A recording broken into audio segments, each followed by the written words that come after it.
guys, I am back in LA and I'm actually staying at the hotel I stayed at when all the contestants came out here for the premiere in December. Kind of a cool little homecoming. I got a busy day. I got a Zoom call with Access Hollywood. I have an interview with the CBS team, and then I'm going on a podcast with Bradley Martyn, which will be really, really cool. I got here on my Zoom and unfortunately, my computer screen's broken. So I don't know. I have this little setup here that I'll throw my phone on. Let's talk about Beast Games. Obviously, when you go into a season one of a show, you're kind of a guinea pig, right? You're going into the unknown. You don't really know fully what you're signing up for. How did you prepare for it once you got accepted to be one of the 1,000 contestants? You know, I thought it was going to be very physically demanding. So I was training so hard. You know, I'm in my 40s. I'm sure you could tell by my hair. When you look at Mr. Beast and you look at the people in Beast Games, most of them were younger than me. I mean, I became friends with a lot of people who literally could be my children. Everything I prepared for kind of got thrown out the window because once we got there, it was very social based. And so I quickly realized, like, I have to make friends. And I was super fortunate to meet some amazing people literally on the first day. And so you've said before that you didn't want to take any bribes earlier on in the episodes because you wanted to get far enough that you could talk about your son Lucas, who you mentioned has creatine transport disease. When you got far enough, how did that feel? And then when did you realize, oh, I can actually win this? You have to like step back and kind of go, you could literally press a button in the first episode and get $100,000. Like when I think about that now, that is crazy. So for me, you hit it on the head. I wanted to go far enough to be able to tell Lucas's story. And I realized that probably when I got to the top 20, after episode 6, I made it to the top 20 and I'm like, okay, like we're getting interviewed. There's actually a chance for me to tell his story. And then I also look around and kind of go, geez, I have a lot of people from my alliance still here. I have a lot of friends. Like, I think I can go to the top 10. And then once I got to the top 10, I go, hey, I literally have a 10% chance to win this thing. It's time for me to turn it up and go for it. So throughout the show, we see the contestants live in a Beast Games city, and there has been controversy surrounding the living conditions on the show. You've talked about this in the past, but I just want to ask, how was the experience living there for you? It was awesome. I mean, it was, for me, it was an adult summer camp. When we first moved into Beast City, there was 500 of us in this city built by Mr. Beast specifically for us. It was crazy. And there was 10 kind of like, let's call them bunk houses that housed 50 of us. So we were on bunk beds. The beds were comfy. And I played college football. Miraculously, the bunks did not smell like a locker room. I don't know how they kept them clean. The food was awesome. So we had, Feastables Cafe, meal 3 times a day, unlimited snacks. So the accommodations in Amazon Prime Beast Games were honestly second to none. I expect them to be far worse because if you're going to compete for $5 million, people will do whatever it takes to win it. I thought it was going to be a little bit more dire. Yeah, and you have been very open about, from the beginning, wanting to give some of your earnings back to help fund research for your son's disease, which there is no cure for it right now. How is that going? How are those talks going? It's good. Yeah. So, I've been a voluntary board member at the Association for Creatine Deficiencies, which is the leading kind of nonprofit funder for research in the world for this condition. It opens up so many doors for us to be able to invest more into certain projects that already have momentum, look at maybe private investments of companies that are trying to kind of bolster a treatment. The cool stuff besides the money is I've gotten so many researchers DM me and kind of go, hey, I've never heard of this.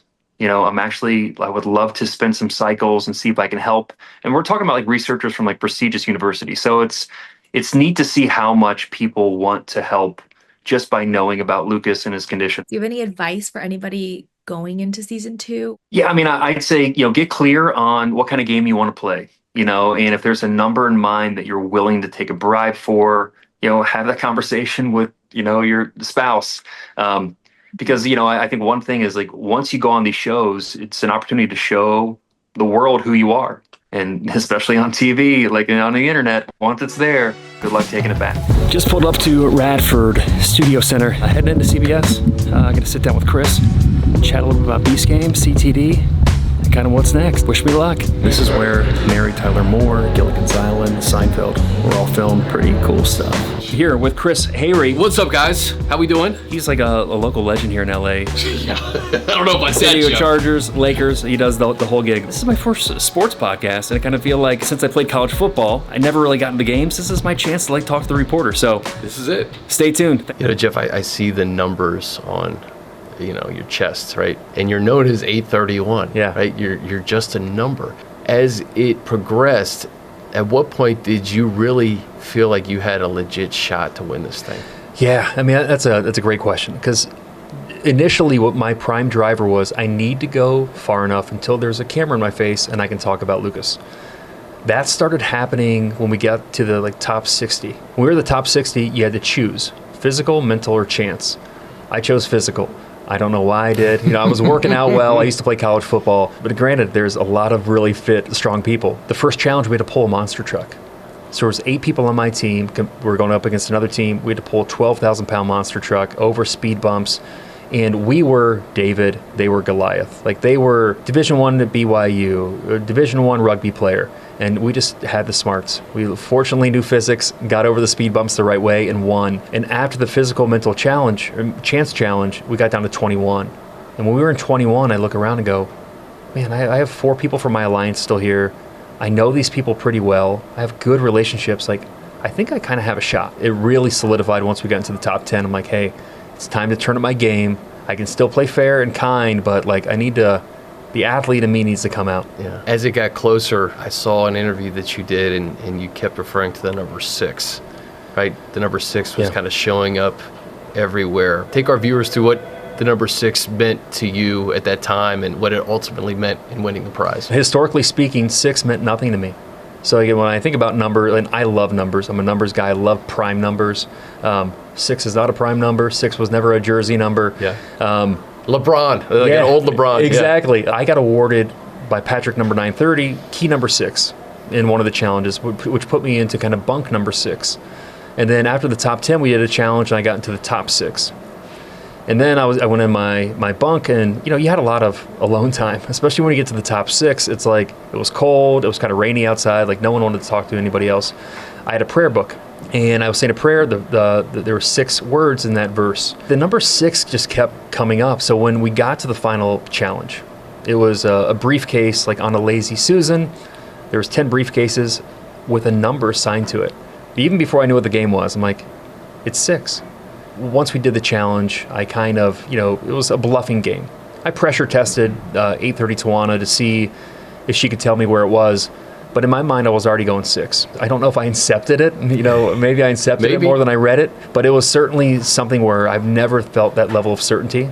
It was kind of a cool moment. You hear athletes talk about being in the zone. That's where I was that night. Trying to think of something I can equate this to in the sports world, like an NCAA tournament or an NBA finals, or just something that involves having to go through all these different levels to be the last one standing. And I don't think I could find a comp, because there's 1,000 people, and there had to be so many twists and turns and teamwork to get to that final point to pick number 6. Yeah. When you won the money, I don't even know if it's hit you yet, but all of the things that had to be perfectly aligned for 831 to take home the 10 million, how does that hit you? Somebody, some kind of statistician, ran the statistics on even what the odds are in the top 6 to have won, because there's so many variables inside each challenge. So it's not 1 in 1,000. It's 1 in a billion. I don't know the exact number, but it's it's crazy. Honestly, I truly believe it's a miracle. It's just wild to think that filling out an application, saying yes, and then seeing my journey, and I've looked back at it a bunch of times. It's just fun to look back at the people who helped me get to where I was. The fact that I won $10 million on my first choice on the last challenge is a miracle. It feels hard to believe, right? You got laid off at the right time. Yeah. Watch those videos with your son of Mr. Beast, and to fill out an application, and to get through the first 1,000, get to the second 1,000, get to the top 60 where you get some camera time and can talk about Lucas's condition, and then end up winning $10 million. The thing that really blows my mind is you had to keep it a secret. Yeah. to the closest in your family. Tell me about that. Yeah. By the way, I love how you spell that out. It's like, it really is wild to think how it all played out. If I kind of complained about losing my job, maybe I wouldn't be here. The secret. I was so fortunate to have my oldest son and my wife there at the finale, so we could talk to them. But I couldn't tell my mom. I couldn't tell my dad. I have 4 sisters. Couldn't tell them. And thank God I didn't tell them, because they would have told everybody. It'd be on social media. It'd be on social media. But it was kind of a gift. It was our special secret. Obviously, you have an NDA that you sign. But the other portion of it, which is like, I love this. One of the show producers, who's like one of the main people at Mr. Beast, kind of sat down with the top 6 and said, hey, think about all you've gone through to get to this moment. How much fun it's been, how much heartache it's been, the emotions, the roller coasters. Believe it or not, the viewers at home will feel the same thing. You will do a disservice to them if you tell them how you got out, when you got out, how much money you got, if you won. So do yourself a favor. Do not tell anybody anything. So that combined with the NDA was enough for me. But for my 9-year-old son, I have no clue how he didn't tell his friends. Man, I was gonna say, the 9-year-old son who loves Mr. Beast and saw his dad do something impossible. Well, it's twofold. Like, I kind of was hey, this is really meaningful. We got to keep this a secret. This is an awesome opportunity to learn the power of concealment. Kind of teaching some life lessons. Yeah. And then my wife, the pragmatic one, literally whips out the NDA and says, hey, you see this dollar amount? If we tell anybody, this goes away. And so between the two of that, it worked for him. And he told me a couple of days ago, I'm like, hey, did you ever tell anybody? He goes, he goes, I didn't. He goes, his friend Nathan is his best friend. He's like, I told Nathan one time, like in a joke, like, oh, my dad's a multimillionaire. He goes, but that's all I ever said. And by the way, he thought I was joking, so it worked out well. But if Nathan would have blown it. I know, but Nathan's another good kid too. So I can't believe he didn't tell anybody. Even after like the episodes because he went there, he saw Beast City. So even after like episode 2 or 3 or 4, like he never told his friends, hey, see that city? I've been there. He's something special. This story, whether people watch the show or see this podcast or another interview that you've done, I think you're going to just inspire a lot of people to maybe chase that thing that they haven't done before. Right. And that's, I think, one of the most important things. We get one life. Yeah. And if you don't pursue something that you feel like can be life changing, you're going to regret it.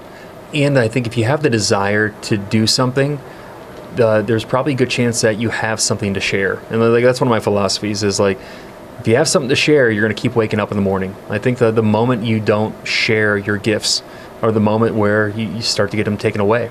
Yeah, the fact that I can go out and talk about Lucas and talk about how Jack was my Beast Games coach, man, I will tell anybody all about this experience. But yeah, go for your dreams. Sign up for season 2 if you haven't already.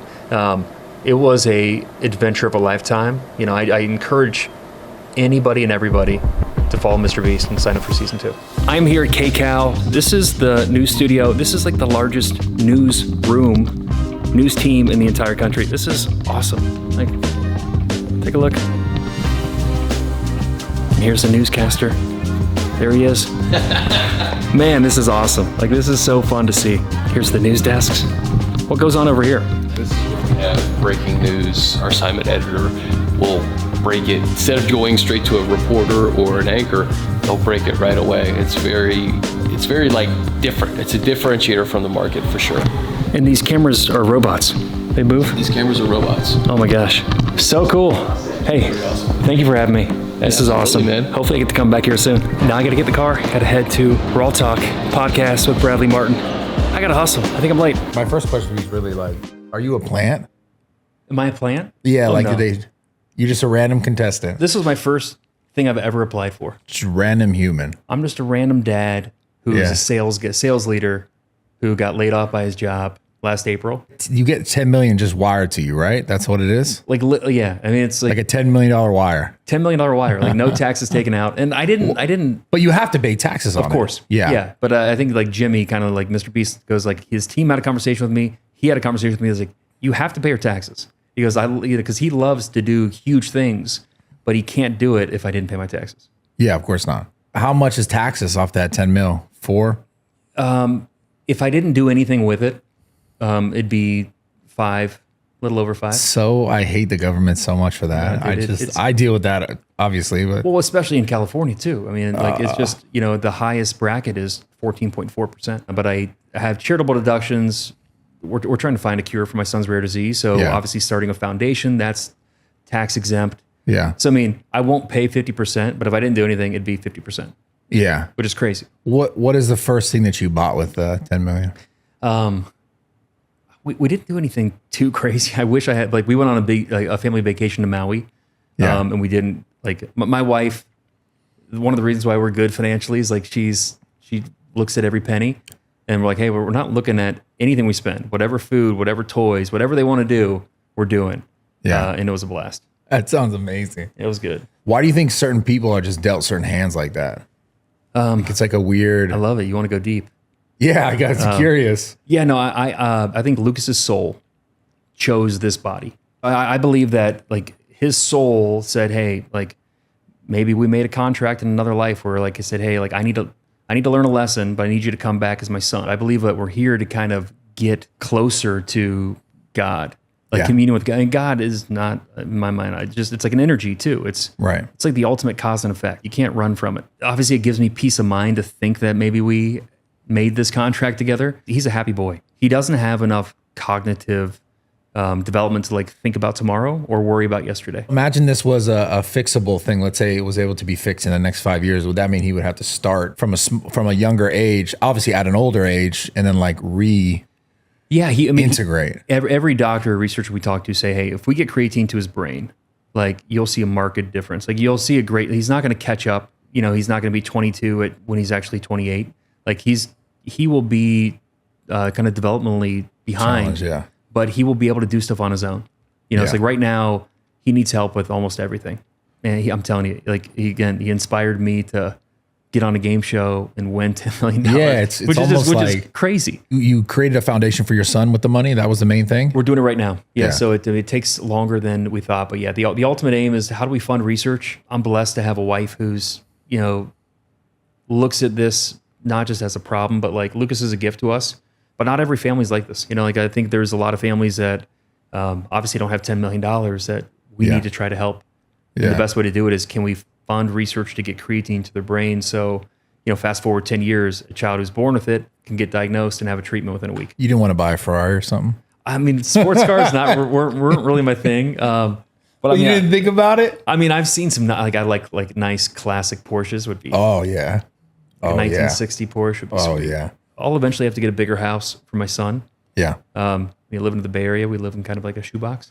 I wonder how much bigger the prize thing gets, because it seems like in Mr. Beast fashion, it's just like more absurd. It has to be. And John Uche has this awesome behind the scenes. He's a YouTuber, has an awesome behind the scenes on the final episode. 20 minutes after I won, he's interviewing Mr. Beast.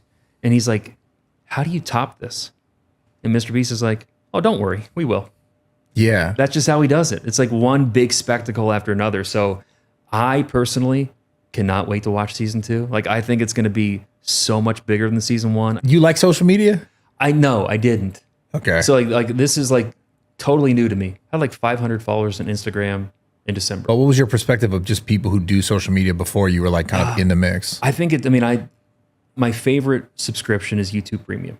Yeah. So I paid for YouTube Premium. That's where I take in all my information is on YouTube. So a ton of respect for YouTubers and content creators. I just never even thought like I could ever do it. But like social media in general, it's a time suck. But like if you're using it as a business, I mean, it's awesome. You get to go direct to your consumers, direct to your clients or customers, and they literally can pay you directly. Do you find yourself now liking social media more? I like it so much more than I thought I would. Like Yeah. I expected me to kind of go, okay, I have to do this. Like it would just be stupid for me to win $10 million and think that, so to cure rare disease, you need like 50 million or more. Yeah. My $10 million is a drop in the bucket. So what I need is more people who are philanthropic who want to join kind of this mission, more Yeah. researchers who Had want you to talked to Jimmy about it at all, maybe? He did a lot by giving me $10 million. Fair. And Fixing blind people. I know he did. Doing everything. It's ridiculous, all the philanthropic stuff he does. I think eventually I need to think of something creative content-wise. If it's content, he'll do just about anything. Something content-wise as far as you creating something? Yeah, like, or like, I mean, like, how do you, like, if he said, I'm putting 2 researchers in a room for you gotta 180 pitch 'em. days until you come yeah. out with a cure. And if they do, they get $1 million. Like that's something I think would be cool. He could do. What's changed the most in your day to day since winning the money? Everyday life? It's just I get stopped when I go places now. Really? Which is cool. Oh yeah. I mean, You're the guy who won that money? They don't try to rob you or what? No, I I figure mean- in the Bay they try to rob you for sure. No, I don't go downtown much. But got on airplanes or when I was in New York City last week and just I got stopped like 20 times just walking down the street. But it's Yeah. good. It's mostly people like, oh my gosh, my girlfriend and I loved watching the show, or little kids who are like, it's mostly like it's these kids who watched it who get so excited about it, which is awesome. So I Yeah. love connecting with them. How soon after the show did they hit you with the wire? Or was it like right before you left? No, I had to wait 5 months. The filming wrapped in September, but it didn't. The finale didn't air until February. It's probably not even Jimmy's money. It's got to be production. Like, I don't know. So this is like I've watched a few of his interviews. And I'm trying to like figure it out. I think from what I understand, Amazon gave Mr. Beast $100 million to produce the show, but I think he spent over $120 million. So he spent his own money, 20 million already in, Totally. and then probably gave the other 10 at the end too. No, but yeah, so I think he probably lost 10 or 20 million on the show, but the way he looks at business is like, yeah, but how many more followers do I have now? Yeah. How much bigger is Feastables? I mean, dude, like he announced a couple weeks ago, Feastables is doing 200 million a year in sales Yeah, he's crushing. after 3 years. And you have another son? Yeah. His older brother. How old is he? 12, you said? No, he's 9. 9. Does he ever everything. ask you why his younger brother is the way he is? Yeah, I mean, he's a pretty wise kid. He's asked like, why is our family like this? Or like, why can't I have a normal brother? Which is hard, but I mean, these are great conversations to ask versus like thinking about it and not tell anybody. Yeah. You know, we have a good relationship with God, and it's like, there's a reason for it and we got to figure out what it is. But at the same day, we live next door to my wife's sister. They have 2 boys that are around the same age. So like my oldest son gets to have Lucas as his brother, but also he has 2 brothers essentially that are cousins who live next door. All this is to kind of figure out how to make your son's life better, it sounds like. Yeah, I mean, and it's more than my son. I mean, it's other kids with CTD.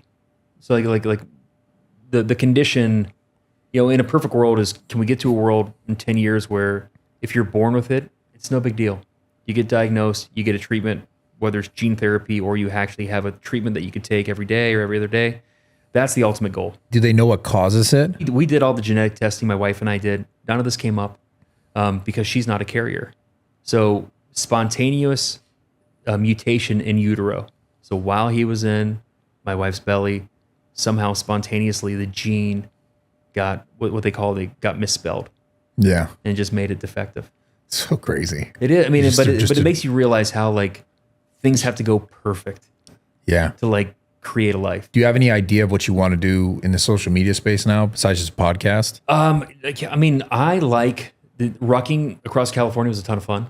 Like I like the kind of endurance kind of challenges. Yeah. So, you know, I'll So probably you have to do. be David Goggins or what? No, I can't do that. No, I'm not that hard. But just like doing kind of a couple fundraisers a year that are Yeah. like endurance or challenge based would be fun. Doing like family content, even inspiring people to be a dad and to like to be a good dad is like, man, I've done a lot of cool things in my life, but being a dad is by far the coolest. Yeah. And even a dad to a rare disease special needs kid, it's hard, but it's like so fulfilling. Yeah. Do you think they would let you do the second show? I don't know. I kind of contemplated applying to kind Yeah. of go, oh, you got to take my belt. Oh, you. Well, you wanna I be the think they champion. would because it's so cool. It just because it kind of reminds me of the whole Squid Games thing. You know how that guy came Oh, yeah, back? yeah. They should let you come back. I know, He's but sick. But part of me is like, I kind of want to retire on top, like the largest, So you're like me, competitive. yeah. So you it's like don't want to lose. Oh, wait, I don't want to go in there like, oh, you lost because like you built a tower and it fell down. Like what? Yeah. No. So it's I've thought about it, but right now I haven't decided to do it. Are you going to do it? I think you've convinced me to want to do it. Yeah. I think I'm telling you, I think you have to. Yeah. I think it'll be great for you, but like also like I think you'll have a ton of fun. I mean, you're competitive. I can feel it. Yeah. You're also like a business owner and you run a bunch of different companies. Like you can see things that other people can't. You can peek around the corner to know what's coming. Yeah. Like I think I'm going to do it. Imagine if there was a scenario where, you know, for example, the Neuralink thing just I know. fixed him. I think about that a lot. Like, what would it be like if he's like just normal? Like, hey, Dad, what's for dinner? Dude, I honestly think that could happen And- in your, like, for real, in your lifetime. I agree. And so this is like what my wife and I were like, hey, like there's not much we can do for his brain right now, but we can work on his heart, give him a ton of love. We can make sure he's laughing and smiling. So like my thing is like, can I nurture his heart? So one day when we do get creatine to the brain or like a miracle like that happens, he's like, just plug it in and signal the gene properly. He's a good kid with a good foundation in his soul and his heart that his brain now works. Well, bro, it's been a pleasure to talk to you. Yeah, I've enjoyed it. It's been a pleasure to meet you. I'm looking forward to winning the Strong and Smart Beast game so that I can donate to your charity for your son. That'd be awesome. If I mean, I'll be behind you. I'll put the belt on you. Yeah. Dana White style. Yeah. How sweet would that be? Oh, I love it. It's awesome.